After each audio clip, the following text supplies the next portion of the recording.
A paz do Senhor, meus irmãos. Quando o povo de Israel sai do Egito, eles passam por todo o deserto, eles chegam num lugar que é este lugar aí, chamado Monte Sinai.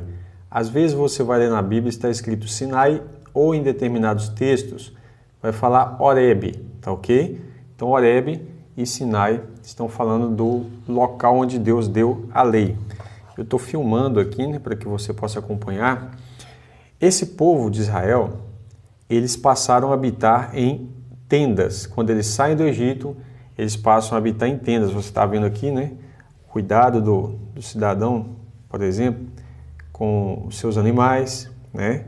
Então formavam-se tendas onde eles habitavam. Durante toda essa trajetória que eles estiveram no deserto, né, eles ali se alimentavam desses animais e de tudo que eles foram conseguindo no caminho, né? E você vai ver aqui, ó, que esse povo, eles sempre estavam em tendas, como Abraão, Isaac e Jacó também habitaram em tendas, né? Aqui, ó, palmeiras, olha que coisa linda, essa ilustração, né? Então você vai ver que esse povo habitou em tendas. O que a tenda representa? A tenda representa que você está habitando em um local, mas aquele local ainda não é permanente, é um local temporário, tá ok? Então, a tenda tem essa representação da trajetória do povo de Israel saindo do Egito, que era um local que eles estavam fixados, mas que Deus queria levar eles para um local permanente, que é a terra que mana leite e mel. O que acontece? Ocorre que quando esse povo sai do Egito, eles atravessam o deserto e, enfim, entram na terra prometida, que é a terra de Canaã, eles deveriam, então, fazer uma memória desse período que eles estavam habitando em tendas, ou seja, todo ano eles tinham que praticar as festas de Deus. As 7 festas são a Páscoa, não é? Festa dos pães ázimos, festa das primícias, festa de Pentecostes, das trombetas, né? O dia da trombeta, dia da expiação e também o dia de Pentecostes, já falei, né? Então vamos lá de novo. Páscoa, pães ázimos, primícias, Pentecostes, trombetas, dia da expiação e, depois disso, a festa dos tabernáculos. Tabernáculo é o quê? É uma tenda, tá certo? Então vai estar escrito às vezes assim, festa dos tabernáculos ou festa das cabanas, que são essas cabanas aí, onde o povo armava a cabana em volta, que você está vendo o povo, ó, em volta do tabernáculo. Então essa cena que nós estamos visualizando aqui agora, possivelmente, ou é uma cena da migração durante o deserto, onde eles armavam e desarmavam suas cabanas, mas também pode ser a representação do período em que eles já estavam fixados na terra de Israel, fazendo a festa das cabanas, ou seja, a festa dos tabernáculos, onde ao redor do tabernáculo, cada um iria fazer o quê? Iria montar sua cabana para poder fazer uma lembrança. Essa é a festa das cabanas. Então eles montavam as suas cabanas aqui em volta, tá ok? Aqui você está vendo uma cena onde o sacerdote está oferecendo, né? Vou mostrar as peças aqui para facilitar um pouco, porque muitas pessoas não têm um entendimento claro sobre o tabernáculo, alguns já conhecem bastante, outros não. Então vamos lá, vou partir do princípio de que você não conhece nada do tabernáculo, tá ok? Então Deus fala com Moisés o seguinte, ó, já que o povo habita em cabanas, façam um tabernáculo, que é esse tabernáculo maior, para que eu habite no meio deles, ou entre eles, tá certo? Então Deus queria que o povo entendesse que, enquanto eles estavam na migração no deserto, Deus estava ali também com eles. Se eles estavam habitando aqui em tendas, Deus estava ali com eles também, tá ok? É isso que Deus quer que o povo entenda. E que o povo deveria vir, né, aqui, a tribo de Levi tomava conta da armação, de carregar, desmontar, montar esse tabernáculo, que ele foi montado e desmontado várias vezes, tá? Durante a trajetória no deserto. Então, o que acontece? Você vai ver que ele tem uma espécie de muro, mas ele é feito de cortinas brancas, tá? Aqui, ó, esse muro é a limitação do espaço destinado ao tabernáculo. Essa limitação é chamada de átrio, tá ok? Ou pátio, tá ok? Então, aqui, quando você entra, ele está de costas, né? O tabernáculo está de costas, aqui a entrada dele está por aqui, ó. Então, você tem a primeira porta lá na frente, é um portão colorido, tá? Então, nesse portão, era a entrada do tabernáculo. Aqui é o local do primeiro altar, o altar do sacrifício. Esse altar tinha 4 pontas, tá ok? E havia uma lei, né, de que alguém que era um homicida e ele deveria correr para cá, por exemplo, se ele matou alguém sem querer. Ele vinha para cá, encostava no chifre e ele estava isento de ser culpado, né? Não poderia ser morto por aquilo. Mas houve circunstâncias, por exemplo, em que Salomão fala que em determinado cidadão, mesmo segurando aqui, ele era para ser morto, tá? Mas vamos lá. A gente vai chegar no livro de Levítico, né, onde tem a definição mais clara. Em Êxodo nós já começaremos a falar sobre o tabernáculo. Bem, entrou por aqui, você tem o primeiro altar, esse altar de bronze, as peças do lado de fora é de bronze. Esse altar é do sacrifício dos animais, onde oferecia-se o holocausto, tá certo? Mais à frente você tem a pia, né, uma bacia que o sacerdote lavava suas mãos e pés antes de entrar no santuário. O santuário é o nome dessa estrutura aqui, desse tabernáculo, ou seja, dessa tenda, a tenda do testemunho, tá? Então ele vinha aqui, lavava suas mãos, depois de ter oferecido um sacrifício, e aí então ele entrava pela primeira porta. Aqui só dá para ver uma parte da cortina da primeira porta, né? Aliás, a primeira porta é aqui na frente, aqui é a segunda, mas é a porta do tabernáculo. Então entrava-se aqui dentro você vai ter aqui, ó, opa, deixa eu ver a imagem voltando aqui. Isso aqui é a menorá, o castiçal. Inclusive, o castiçal é um símbolo da igreja, isso em Apocalipse, onde fala que Jesus estava no meio dos 7 castiçais de ouro e que cada castiçal representa a igreja, né? Uma igreja lá, daquelas 7 da Ásia. Então, o que acontece? Ele representa a luz. A igreja é a luz do mundo, Jesus fala isso, né? Em frente ao castiçal, e para que serve isso? Lembra, irmão, que lá não tinha janelas no tabernáculo. Ele era todo fechado. Esse corte que você está vendo aqui, ó, né, é só mesmo para que a gente pudesse conseguir ver o que está lá dentro, mas ele é todo fechado, então as pessoas não conseguiam ver nada lá dentro, né? Mas o sacerdote entrava aqui dentro, ele precisava de ter luz, já que não tinha janela, então o castiçal foi colocado aqui para iluminar todo esse compartimento. Em frente ao castiçal nós tínhamos uma mesa que aqui está vazia, mas na verdade ela tinha 2 pilhas de pães ázimos, você tinha 6 pães de um lado e 6 pães do outro, né, representando as 12 tribos de Israel, tá ok? Agora, à frente você vai ter um altar já de ouro. Todas essas peças aqui, né, de ouro, claro. Tinha esse altar de madeira de acácia revestida de ouro. Como é também aqui à frente, nós vamos ver daqui a pouco. Esse altar aqui também tem 4 pontas, tá vendo? Mas ele não é como o altar de bronze. Esse marronzinho aqui, o altar de bronze para sacrifício de animais. Já o altar aqui de dentro, esse altar é o altar do incenso, tá? Lembrando que Apocalipse fala que o incenso é como as orações dos santos. Então, o incenso representa as orações, né? Esse altar de ouro fica atrás dessa cortina. Essa cortina que está aberta, que na verdade ela ficava totalmente fechada, como eu falei, isso é só para ilustração, ela ficava totalmente fechada, porque esse primeiro momento aqui tudo isso é chamado de pátio ou átrio, né? Esse pátio aqui fora, ou vamos dizer assim, o quintal, já aqui, nesse primeiro compartimento da tenda, é chamado de santo lugar, tá ok? Só que passou da cortina para dentro, essa cortina é chamada de véu. Esse véu, daqui para dentro, é chamado de Santo dos Santos, ou Santíssimo Lugar, essa sala aqui dentro. Só poderia entrar aqui dentro o sumo sacerdote.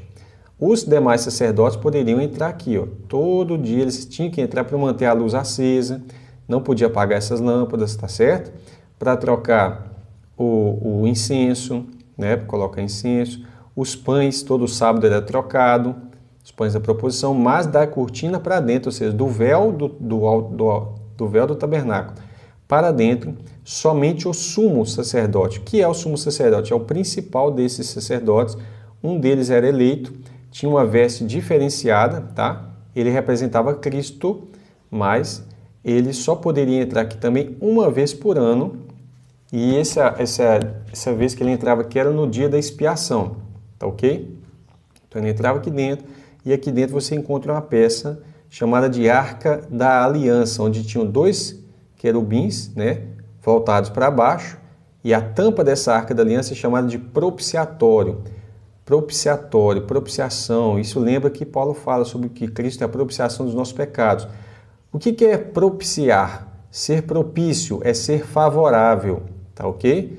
Isso significa que nesse momento Deus estaria sendo favorável ao seu povo que estava aqui fora, praticando a festa, né, aqui fora, e aguardando a saída do sumo sacerdote para eles comemorarem, enfim, a tão esperada festa dos tabernáculos.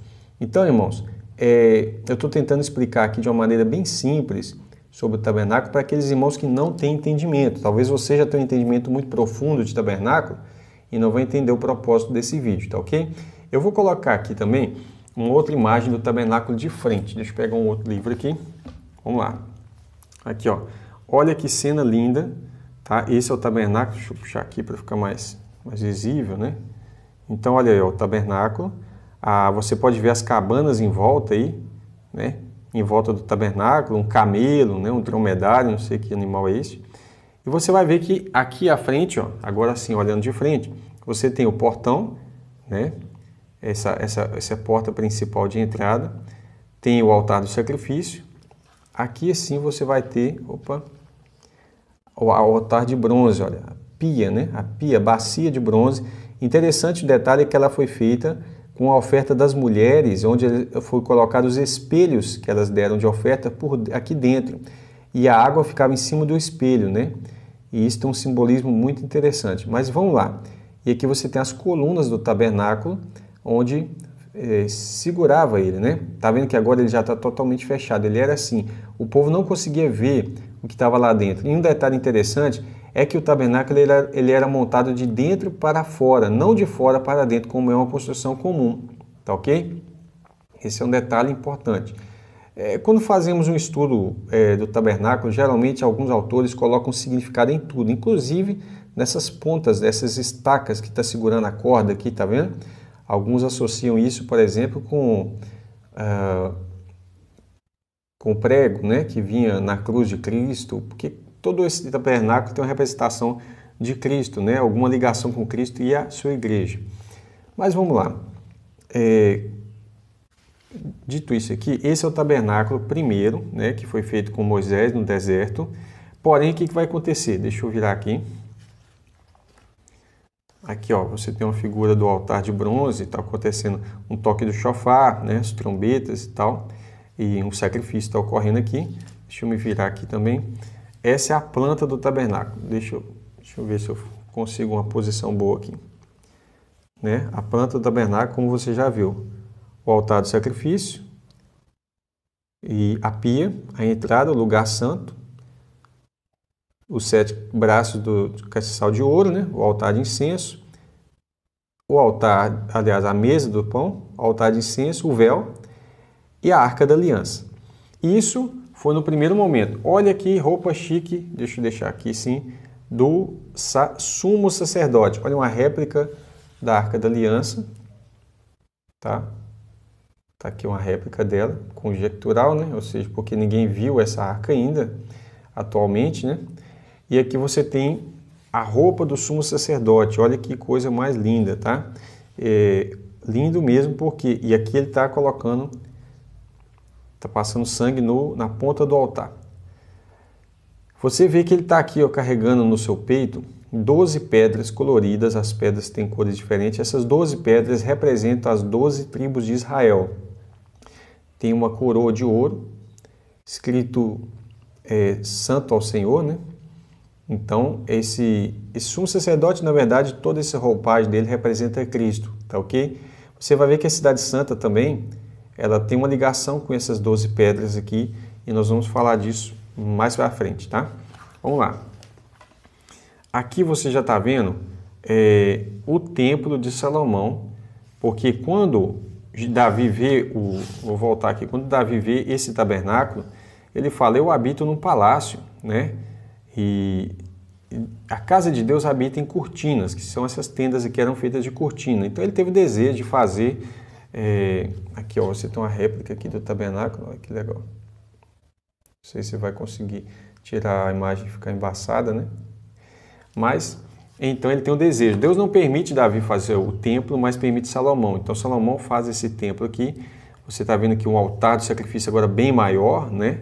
grande altar, e esse templo de Salomão é construído então.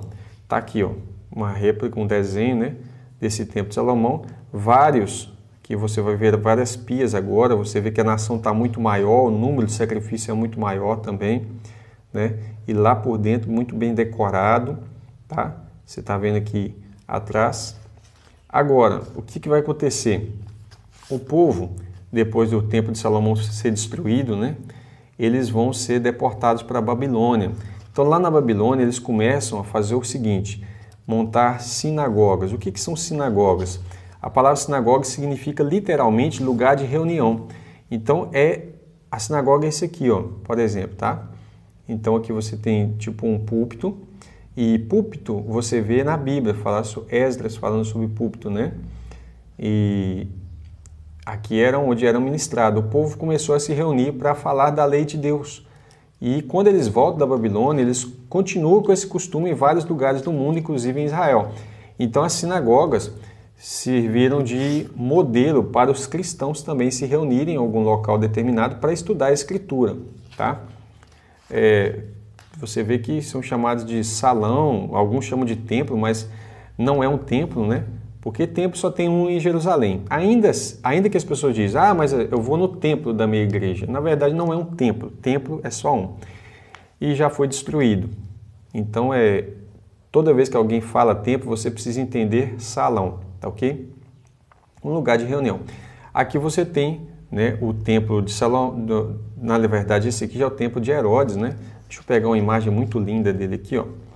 Olha para você ver, o templo de Herodes foi reconstrução do templo de Salomão ampliado, tá? Então você tem um muro aqui que é o atual, dizem ser o atual muro das lamentações em Israel, né?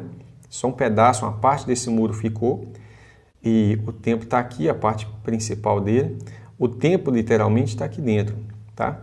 Então essa seria uma figura do templo de Herodes. Esse é o momento, quando Cristo morre na cruz, né? O que acontece? O véu do templo, porque o véu já não estava no tabernáculo, lembra daquele véu? Deixa eu voltar aqui para você lembrar, né? Lembra desse véu aqui, ó? Ele vai se rasgar, mas não na tenda mais. Agora, já passado para o templo, então a Bíblia diz que quando Jesus morre, o véu do templo se rasgou de alto a baixo. Qual o significado de ele ter rasgado de alto a baixo? Quando ele é rasgado de cima para baixo, significa que não foi o homem que rasgou de baixo para cima, né? Mas é Deus rasgando esse véu de cima para baixo. Tá ok? Eu espero que você tenha gostado desse vídeo e que Deus te abençoe grandiosamente. Ore por nós, né? E informe seus amigos também sobre o curso bíblico online para que a gente tenha mais pessoas para acompanhar o canal aí. E é uma bênção do Senhor. Deus abençoe a sua vida e eu peço que você ore por nós. Amém?